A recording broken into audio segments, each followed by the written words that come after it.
یا ایھا الذین آمنوا کونوا قوامین بالقسط شہداء للہ ولو علی انفسکم او الوالدین والاقربین ان یکن غنیا عن فقیرا فاللہ اولی بہما ولا تتبعوا الہوی ان تعدلوا وان تلووا او تعرضوا فان اللہ کان بما تعملون خبیرا۔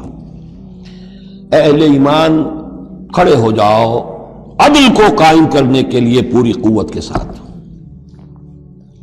سورہ آل عمران میں ہم نے کیا پڑھا تھا؟ اللہ قائما بالقسط ہے، شہد اللہ انہ لا الہ الا هو والملائکۃ واولو العلم قائما بالقسط۔ جب اللہ عدل قائم کرنا چاہتا ہے تو اللہ کے اس دنیا میں کارندے کون ہیں؟ اہل ایمان، سپاہی ہیں، اللہ کے سپاہی۔ لہذا عدل قائم کرے گا اللہ دنیا میں اہل ایمان کے ذریعے۔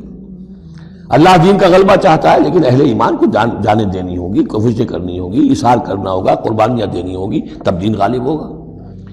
لیکن یہ اندازہ کیجئے کہ کس قدر اہمیت ہے عدل و قسط۔ یہ جو سوشل جسٹس کا معاملہ ہے، جتنا زور اسلام نے دیا ہے بدقسمتی سے آج کا ہمارا مذہبی طبقہ اتنا ہی اس سے بے بہرا، سرے سے انہیں پتہ ہی نہیں کہ سوشل جسٹس کی بھی کوئی اہمیت اسلام میں ہے۔ قانون کی اہمیت ہے، تعزیرات کی اہمیت ہے، چور کا ہاتھ کاٹو اس کی اہمیت تو معلوم ہے، لیکن یہ کہ اس نظام کو درست کرو، ظلم ختم کرو، ایکسپلائٹیشن ختم کرو۔ یہ سرمایہ دار جس طریقے سے خون چوس رہے ہیں اور چوس چوس کر جیسے مچھر پھول جاتا ہے ہمارا خون پی کر، اس طرح وہ پھولے ہوئے ہیں، آخر یہ پورا نظام درست کرو نا۔ یہ مشین جو ہے، یہ پورا نظام جو ہے جس میں کہ ڈسٹریبیوشن آف ویلتھ جو ہے اس کا نظام غلط ہے۔ یہ ایک ایسی چکی ہے کہ آٹا پیس کر ایک طرف ڈالتی ہے دوسری طرف ڈالتی نہیں۔ ایک طرف بھوک ہے، کاد الفقر و یکون کفرا، یہ فقر جو ہے یہ تو کفر تک انسان کو پہنچا دیتا ہے۔ پہلے وہ نظام قائم کرو جس میں عدل ہو، جس میں ضمانت دی گئی ہو کہ ہر شخص کی، ہر شہری کی بنیادی ضروریات کی کفالت ہے، جو نظام خلافت کے اندر ہے۔ پھر کوئی چوری کرے تو ہاتھ کاٹو، ضرور کاٹو، لیکن یہ ہے کہ قانون تو ہمیں معلوم ہے۔ بحالات موجودہ آپ وہ قانون نافذ کر دیجئے، فائدہ ہوگا حرام خوروں کو، بلیک مارکیٹیوں کو، جنہوں نے کہ حرام خوری سے دولت جمع کی ہوئی ہے۔ چور کا ہاتھ کٹے گا تو وہ پھر پاؤں پھیلا کے سوئیں گے، انہیں ڈر کھائے کرا، فائدہ انہیں ہوگا۔ اصل شے یہ، میں یہ نہیں کہہ رہا کہ شریعت نافذ نہ کی جائے، معاذ اللہ، لیکن یہ کہ شریعت شریعت ہے، دین دین ہے۔ لا جو ہے وہ سب سرو کرتا ہے سسٹم کو، قانون جو ہے وہ کسی نظام کو قائم کرتا ہے، مضبوط کرتا ہے، سب سرو کرتا ہے، اس کی خدمت کرتا ہے۔ جو سسٹم ہے نظام دین کا، اس کو قائم کرو، اور پھر اس کو قائم رکھنے کے لیے، اسے کنسولیڈیٹ کرنے کے لیے، اسے چلانے کے لیے، اسے مستقل کرنے کے لیے قانون نافذ کرو۔ یہ ہے جو کہ اصول ہے۔ یا ایھا الذین آمنوا کونوا قوامین بالقسط شہداء للہ، یہی مضمون سورہ مائدہ میں بھی آ جائے گا، کل ہم پڑھیں گے انشاءاللہ۔ صرف یہ کہ اس میں ترتیب بدل گئی ہے، یا ایھا الذین آمنوا کونوا قوامین للہ شہداء بالقسط، بس اتنا فرق ہے۔ لیکن اس میں اشارہ ہو گیا کہ اللہ اور قسط گویا کہ مترادف الفاظ ہیں۔ گواہ بن جاؤ اللہ کے یا گواہ بن جاؤ قسط کے، کھڑے ہو جاؤ اللہ کے لیے یا کھڑے ہو جاؤ انصاف کے لیے۔ معلوم ہوا اللہ اور قسط یہ مترادف ہیں۔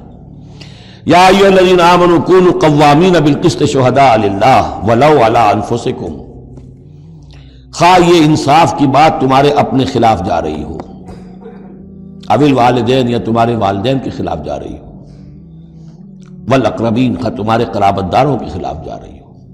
تمہارا تعلق عدل کے ساتھ، انصاف کے ساتھ، قسط کے ساتھ ہے، رشتہ داری کے ساتھ نہیں۔ ان یکن غنیا او فقیرا، ایک چور دروازہ یہ ہوتا ہے تو خیر حق تو اس کا نہیں بنتا ہے، لیکن یہ غریب ہے، چلو میں اس کے حق میں فیصلہ کر دوں۔ ان یکن غنیا او فقیرا فاللہ اولی بہما، چاہے وہ شخص غنی ہے یا فقیر ہے، دونوں کا پشت پناہ اللہ ہے، دونوں کا کفیل اللہ ہے، تم نہیں ہو کفیل۔ تمہیں فیصلہ کرنا ہے جو صحیح ہے، جو عدل پر ہے، جو انصاف پر ہے، وہ فیصلہ کرنا ہے، کسی کی جانبداری نہیں۔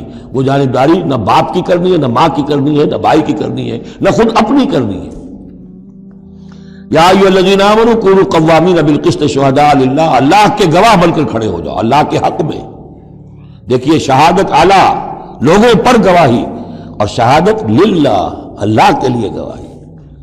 یہوہاز وٹنسز، اللہ کے گواہ، یہ تو ہمیں ہونا چاہیے، اللہ کے گواہ بن کر کھڑے ہو جائیں، ہر حق بات جو اللہ کی طرف سے اس کے علم بردار ہوں، اور اس حق کو قائم کرنے کے لیے تن من دھن لگانے کے لیے اپنی کمر کس لیں۔ وَلَوْ عَلَىٰ أَنفُسِكُمْ وَبِالْوَالِدَيْنِ وَالْأَقْرَبِينَ إِنْ يَكُنْ غَنِيًّا أَوْ فَقِيرًا فَاللَّهُ أَوْلَىٰ بِهِمَا، ان کا خیر خواہ اللہ ہے۔